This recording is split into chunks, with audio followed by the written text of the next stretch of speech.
Bonjour, je m'appelle Charline Gagnon, je suis nutritionniste diététiste pour le CIS du Bas-Saint-Laurent.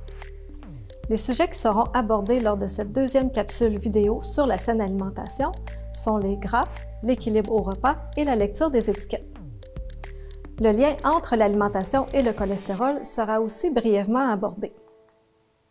Différents types de gras se retrouvent dans les aliments et certains d'entre eux font augmenter le risque de maladies cardiovasculaires.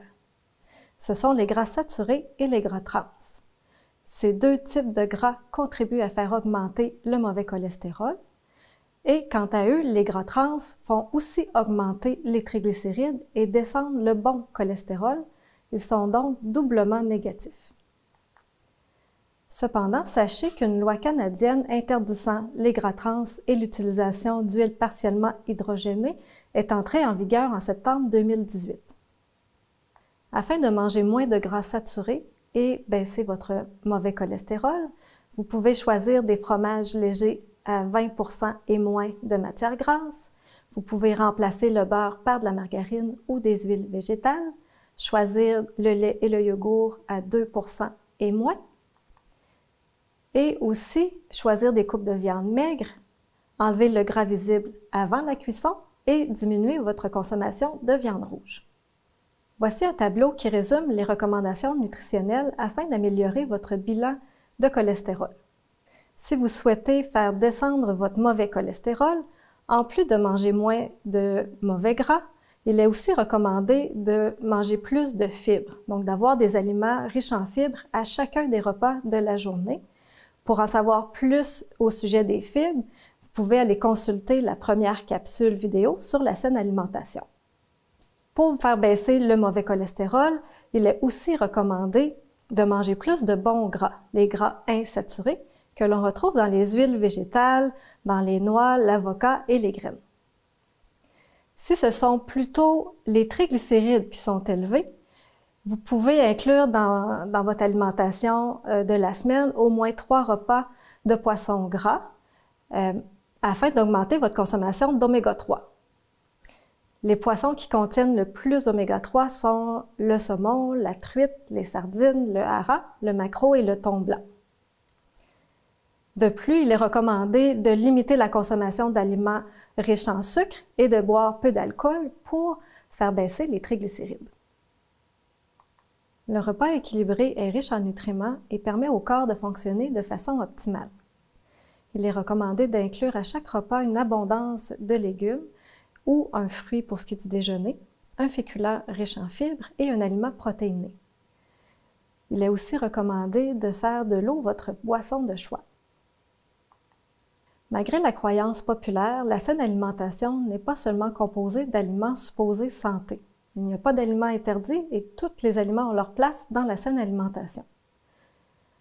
La quantité et la fréquence à laquelle un aliment est consommé est en fonction de sa valeur nutritive. Donc, les aliments peu transformés riches en nutriments, comme les légumes, les fruits, les grains entiers, les produits laitiers, les viandes et substituts, devraient être présents tout au long de la journée, au repas et aux collations. Ce sont les aliments quotidiens. Les aliments d'occasion ont une valeur nutritive acceptable, mais non optimale. On devrait les consommer moins souvent. Ce sont par exemple le pain blanc, le beurre ou bien les jus de fruits ou de légumes. Les aliments d'exception, eux, ont une valeur nutritive faible. Ils sont généralement riches en gras, riches en sucre ou en sel, mais ce sont des aliments qui goûtent bon et qui nous font plaisir lorsqu'on en mange. Donc, pour cette raison, ils ont leur place dans la saine alimentation, mais on devrait les consommer de façon exceptionnelle et en petite quantité.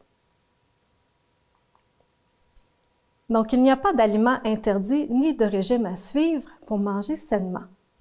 Au contraire, lorsqu'on s'interdit de manger certains aliments, comme des chips, du chocolat ou des biscuits, ça entraîne de l'obsession pour ces aliments, des débordements lorsqu'on en mange et de la culpabilité après en avoir mangé.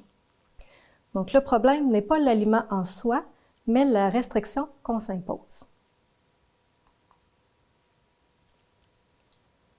Donc, les saines habitudes alimentaires ne concernent pas seulement le contenu de l'assiette, elles englobent aussi le comportement alimentaire tel que prendre 3 repas par jour espacés de 4 à 6 heures, de manger dans l'heure qui suit le réveil, d'éviter de sauter des repas, de prendre des collations entre les repas ou en soirée au besoin, et surtout d'écouter ces sensations d'appétit, qui sont la faim et la satiété. Donc la faim est la sensation de creux, de tiraillement que l'on ressent au niveau de l'estomac, qui apparaît progressivement 2 à 3 heures après un repas et qui s'intensifie dans le temps. Cette sensation nous indique que le corps a besoin de nourriture et que c'est le temps de manger. À l'inverse, la satiété est la sensation d'avoir juste assez mangé. Elle apparaît progressivement au courant du repas et se manifeste par la sensation que l'estomac est rempli sans être inconfortable et que les bouchées sont de moins en moins savoureuses. La satiété s'accompagne aussi d'un sentiment de bien-être et de satisfaction globale et d'une augmentation de l'énergie. Donc, en résumé, les sensations d'appétit permettent de manger au bon moment et juste la bonne quantité.